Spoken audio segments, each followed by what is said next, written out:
again, there hasn't been a standard designed for SMBs before now. They don't have to answer the cyber insurance questionnaires anymore. Actually, essentially, it was designed for enterprises.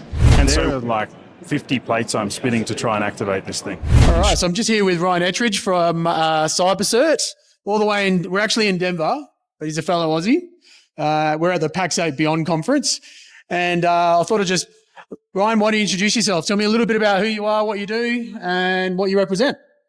Yeah, so Ryan Ettridge, co-founder, CEO of CyberCert. CyberCert is the certification body against SMB 1001. So it's the SMB cyber certification, only one in the world. There are some jurisdictions that have it, but let's say ISO for enterprise, SMB 1001 for SMBs. CyberCert is the certification body against that. Okay, so what gap did you see in the market, Ryan, that led you to the creation, or at least CyberCert, the creation of the SMB 101 framework? Yeah, so SMB cybersecurity hasn't really ever had a standard that's designed for them. Most of what's happened in the standard space has been designed for enterprises. So ISO, NIST, even the Essential 8, not to a certain extent, actually Essential 8 was designed for enterprises. And so when enterprises were looking for guidance around how to meet their regulatory obligations, then government and enterprises and consulting firms built some standards that were going to help board members and their security teams work towards a better cybersecurity posture. Now, that had to be the case because enterprises, let's say 10 or 15 years ago, cybersecurity was still relatively new and there weren't the guidelines, there weren't the frameworks and standards for them. So government and others focused on them to try and close that gap. SMBs were left behind, and maybe intentionally and maybe necessarily, but what we've tried to do before now was reduce the number of controls in the enterprise standards and think that that's okay for the SMB. The problem with the SMB is they don't have the resources that the enterprises have. They don't have the CISOs, they don't have the teams, they don't have the budgets, they don't necessarily even have the desire that the enterprises have, because their job is to focus on doing what they do best, which is selling flowers, fixing our teeth as dentists, the GPs, all of that. That's their job. They're not cyber experts. So we had to come up with a way to help the SMB meet their cybersecurity obligations and not know how to do it, but know that it's being done. So SMB 1001 is designed specifically to be partner powered with you guys and others to take the SMB through that journey. And once they're able to demonstrate that, we give them the cybersecurity certification. That's great. And I guess another question that to lead through that, your answer is, what is considered SMB? Because that can also be a bit of a fluffy number too. So we talk about the smaller operations, which can be 2, 3, 1 person businesses. Yeah. And obviously small to medium business can also be up to 500 to 1,000 people, right? That's true, yeah. So what are you seeing out there where you feel like CyberCert is making, at least covering or helping in that space in terms of maybe bums on seats in terms of people? So the standard SMB 1001 has 5 tiers. So CyberCert is the certification against that. So bronze, silver, gold, platinum, and diamond. The SMB definition that we go by is the US one, which is anything from the sole trader all the way through to the $100 million turnover per year. But really, where the SMB 1001 standard breaks is when you actually need the governance that ISO and NIST and that enforce. So we're able to deal with the sole trader and the micro businesses, the flower shop owners and Bob's Burgers and all of that. We're able to deal with the 10-seat, $50 million turnover tech company. We're able to deal with the law firms and others. So the tiers of the standard are designed to meet that sort of business. Let's say 50 seats, 100 seats, 250 seats, you're probably getting to the top end of SMB 1001 because there's actually different parts of the business that you need to manage with different risk.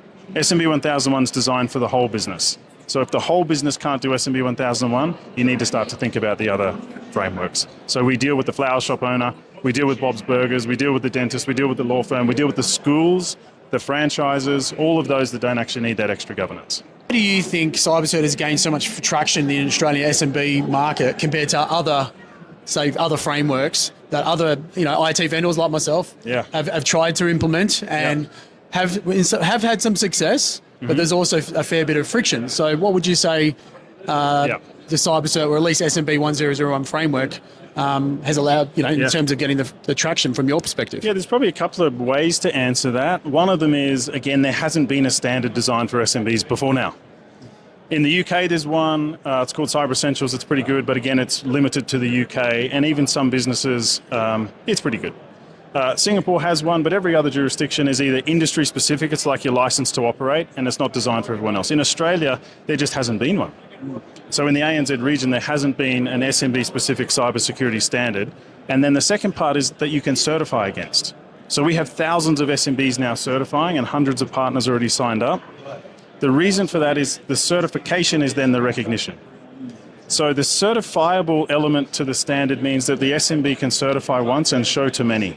They don't have to answer all the supply chain questionnaires anymore. They don't have to answer the cyber insurance questionnaires anymore. We've actually taken away the application process, the challenge around the application process for cyber insurers. When you get silver, which is 14 controls in the standard, the first one is the partner, so then there's really only 13 you need to do with the partner. Cyber insurers recognize it. That's why it's got the traction. Can you share a real-world example of how a business benefited from adopting the CyberCert framework? Yeah, well, let's take cyber insurance. So this is one of the most popular things, especially here in Denver, right? So there are heaps of standards here.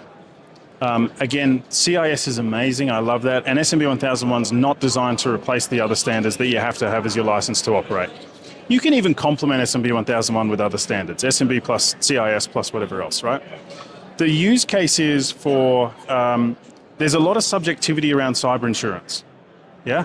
The cyber insurer has to ask a certain amount of questions that then gives them confidence that they can issue a policy offer to the SMB, know their risk profile, know the SMB's risk profile, and then hopefully it's the broker in the middle who's doing that kind of negotiation has found the right one for them. So one of the most popular use cases is to eliminate the subjectivity around the cyber insurance application process. In Australia, let's use that because recently we've had the ransomware reporting obligations come out. As of May 31, any SMB with $3 million turnover or is an entity providing to critical infrastructure, by law now has to report any payment they've made as part of a ransomware breach. What do you need to have in place for that? You need to have incident response processes, awareness, digital asset registers, and whatever else. Gold, CyberCert Gold, has the 23 controls that will activate the SMB's capability to be able to do that. It is actually already written there. Same for Australian Privacy Principle, number 11, where you got your notifiable data breach. It is ready. As long as you design it around the ability to report to that, SMB 1001 Tier 3 Gold actually activates them to do that. So the takeaways I get from their very high-level takeaways, it's very, very simple to get insurance. Yep. And secondly, it basically helps. It helps with a response because you're ready with like a certain standard based on the new guidelines that, that's been regulated in the government. Yeah, 100%. So I'll just add one more thing, and this is what's cool about the partner ecosystem. There's 280 or something we got signed up now. And we gave away 300 squishies. So there could be 300. There's more to come. There could be 300, US partners signing up soon. But the whole thing is not the certification. It's that it's a certification program or a cyber assurance program that you can now use to guide your clients to the standard. Like the assurance program is already designed. You activate it, the partners activate it. So your uniqueness that you provide to your clients, that's your value proposition to bring that forward. And that's what's cool about this. So lastly, I'll finish with this. So for a business that's never looked at cybersecurity frameworks before, or have maybe some other frameworks, what's the first step of how they could partner with another partner with that knows CyberCert or at least certified to roll out CyberCert? What would you say is their first step for an organisation to engage someone to get this done? Yeah, nice. So an SMB, again, I'll exaggerate. I've said this a few times today. They can't spell cyber. It's not their job. They engage you to spell cyber, right? It's just like me. I can't spell accounting, so I engage an accountant. Yeah. So the SMB does, however, know that there are cyber risks that need to be managed. Now, it's not their priority. Depending on the industry that they work in, their priority is paying the bills, is making sure their staff have a job, making sure that their clients are looked after at the highest quality. That's the thing that they do. But they know there's something they need to do about it because they're on the internet, they're digitalizing, they're doing all this stuff. CyberCert.ai on it has what we call the selector tool. It's built around the different levels of SMB 1001. You follow the 3 questions, and there's a 4th, do you need cyber insurance? The first question is, what sort of information do you deal with? Sensitive, personal, that sort of stuff. So as you follow those 3 questions, it recommends the CyberCert level that's going to meet the obligations against that. If you've got personal information, it's gold.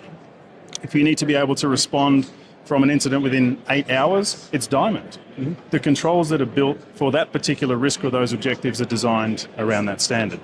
So do they need to know how to do it? They don't, but they need to know that they need to do something, and they need to know that you're able to guide them through that, and that's what CyberCert enables. So what questions are they asked? They need to come to you and say, how much do I need? Yeah. They know they need it, they just don't know what to ask. Basically, I follow in the path of Diaries of CEO, Steve Bartlett, and I'd like to leave a question from the previous interviewer or interviewee.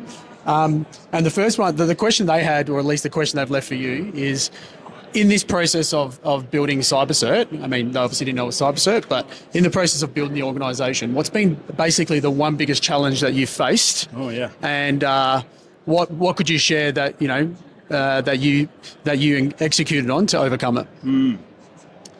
Well, the first thing that came up was it's new, and because this whole thing is designed as an ecosystem-powered win-win, there are like 50 plates I'm spinning to try and activate this thing. Insurers, enterprises, governments, MSPs, tech vendors. And so all of that kind of has to work, and CyberCert doesn't win until all of those players win. Like literally makes no money off anything else until all of that stuff wins. So the hardest thing to overcome, I just think it's like, it really is discipline and dedication to teach everyone about this new thing. Yeah. And to activate them and support them. And then to, in Australia, there was an event that was run off its own back from the community, running SMB 1001 training on a Saturday morning. That's quite humbling, because it's then this thing has its own soul. It's not me trying to push that then. So that's kind of over the tipping point. So that's been the hardest thing, is teaching everyone about this cool thing and how it helps them. And once they help the SMB, then everybody else wins. Thank you very much, Ryan. It's been an absolute pleasure. I appreciate your time today. Awesome. And looking forward to continuing working with you and partnering with you to assist our clients and Awesome. just make it easier for everyone, right? Yeah. You too, Steve. Thank you. And thanks for your support. Can't wait to help you guys.